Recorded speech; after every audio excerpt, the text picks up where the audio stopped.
ceasefire, Israel has extended the distance to 10 kilometers, double the previous limit.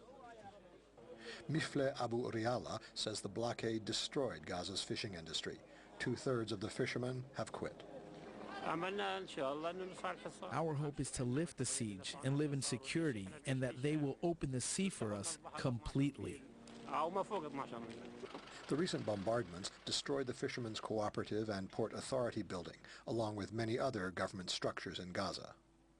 Since the ceasefire, Israel has allowed Palestinian farmers to visit land near the border fence in what had been a shoot-to-kill zone, 2 kilometers wide, containing 1/4 of Gaza's farmland. Vegetable vendor Mahmoud Al-Komi says fresh produce is expensive because of the blockade, and farmers cannot export their goods. Before the conflict, it was sometimes good, sometimes bad. The border was open and closed, open and closed. Now we hope it will be open for good. Gaza's largest supermarket has reopened. Owner-manager Hazem Ashi says the blockade destroyed jobs and made goods unaffordable for many. We hope the ceasefire will lead to a peace agreement, but the situation on the ground doesn't make me optimistic.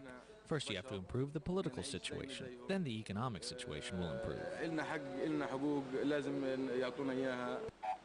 Analyst Mkhaimer Abu Sada says Hamas maintains that lifting the blockade is vital for the ceasefire to succeed.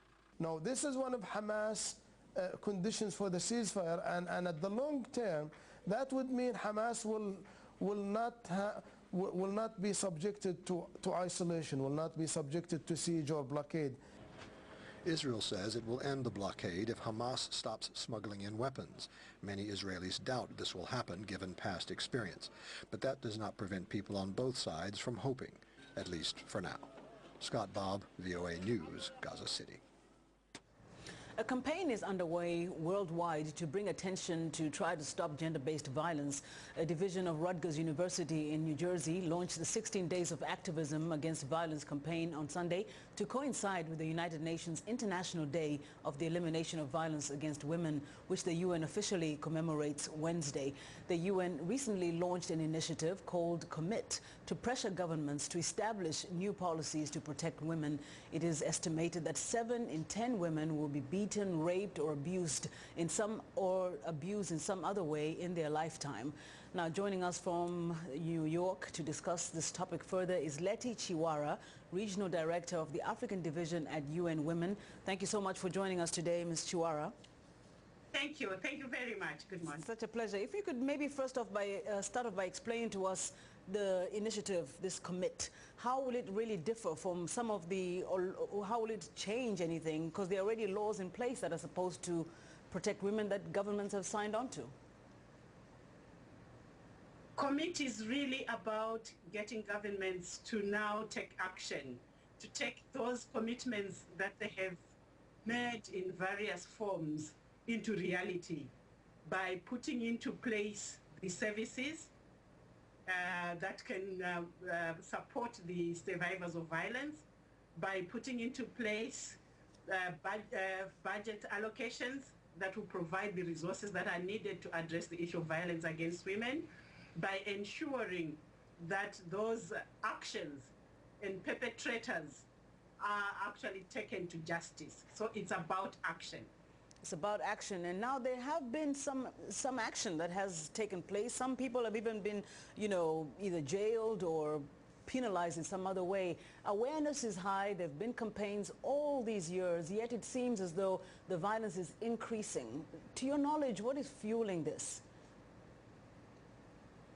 Violence against women and girls has no color, has no social class, there's no age, and there's no economic status. It is a global issue. For that reason, it is ingrained in societies. So what fuels violence against women is culture and tradition and our social norms that are not moving at the same pace at which we are making laws and policies. So now when you mention the fact that, culture and tradition is at the heart of this, do laws really take effect And do those perpetrators who really, subscribe to that cultural practice pay any attention? The laws are important, but they are not enough. What is more critical at this moment is to address those cultural, traditional, and social norms to change. And as I said earlier on, those are relevant to every individual, because every woman, one in every woman around the world suffers violence against women at any one time in their lives.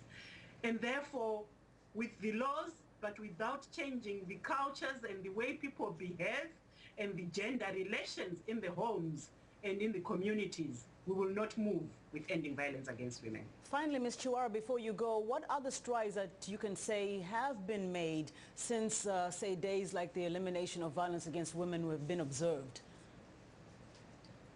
Well, the strides have been, of course, the government commitments in terms of laws and legal frameworks that are in existence in many countries, in Africa, for example. But the challenge is some countries have made those commitments, but they have not taken the necessary actions to enforce them. And are women more empowered? Are women more empowered? Do they know their rights? Which is another challenge. Women are not yet fully empowered to claim their rights. Okay. And this is one action we are looking at within the context of Commit. Thank you so much. It's really for governments to put the resources and actions that will empower women to claim their rights and to demand for protection and to demand for justice for those that violate them. Thank you so much, Ms. Letty Chiwara. A broad topic that I hope will exhaust some point in our lives. Regional Director of the Africa Division at the UN Women in New York. She joined us via Skype. If you want to comment on any of our stories, please visit us on Facebook. Just search for VOA in Focus and click like. You can also watch past reports and interviews on our Facebook page. Coming up, bringing medical care to the pastures of Namibia. The story in today's report from the African Health Network. Stay with us.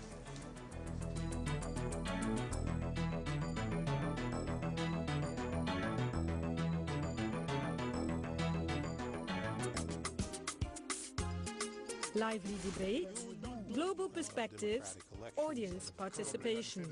Join Shaka Sali, host of Straight Talk Africa. If you have questions, we give you terrific answers on Straight Talk Africa. From political power to self-empowerment, join us each week as Straight Talk Africa tackles the challenges facing the continent. Independent. We bring you top guests, different perspectives, and potential solutions. Connect with us by phone and the web, and follow us on Facebook.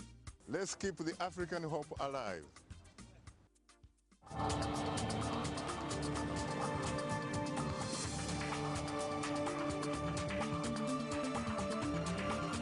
Welcome back. Joining us now is In Focus health correspondent Lino Mudu. What do you have for us today, Lino? And hello, Vincent. Hello, everyone. Well, health extension workers in Namibia's remote Ovahimba region are helping bridge the gap between healthcare facilities and pastoralist communities.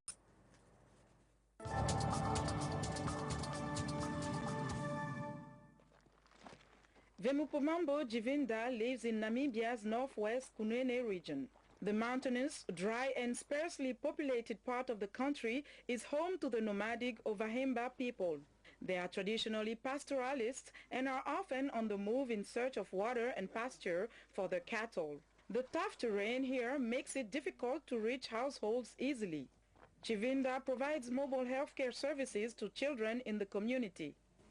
You see this mountain. I will travel from here to on top of that mountain. For one homestead, the other homestead is there on that mountain. From there, across the river to that mountain again. Chivinda recently graduated as a health extension worker. The workers from the program live in the communities they serve. Government reports show that less than one-third of Kunene's population is being reached through the existing 91 health outreach points. Skilled birth attendant rates are just as low as under 5 immunization completion rates. Today, Jivinda has come to his homestead to check on baby